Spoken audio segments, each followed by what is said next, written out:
United States forces have seized an oil tanker off the coast of Venezuela. President Donald Trump said, marking a sharp escalation in Washington's pressure campaign against Nicolas Maduro's government. Caracas has denounced the action, calling it an act of international piracy.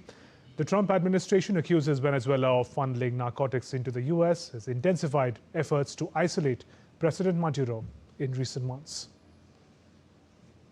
These are dramatic visuals of the seizure of a Venezuelan oil tanker by U.S. forces. Two helicopters approaching a vessel and armed individuals in camouflage rappelling onto it.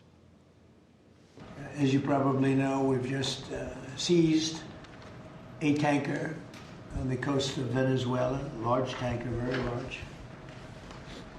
Largest one ever seized, actually.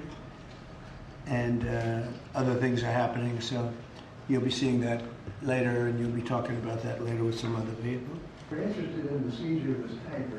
What happens to the oil on this ship? Well, we keep it, I guess. The seizure is the first of Venezuelan oil cargo amid U.S. sanctions that have been enforced since 2019.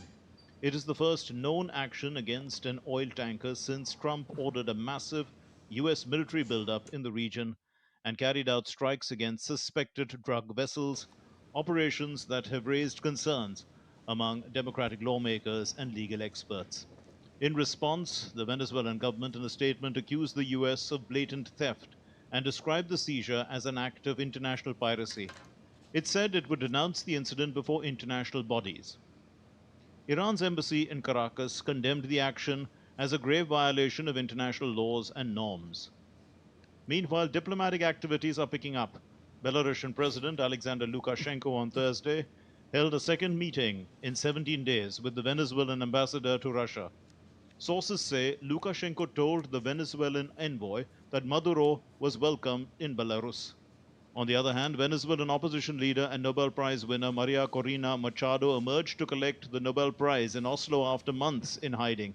She voiced support for President Trump's actions. Oil futures rose following news of the seizure.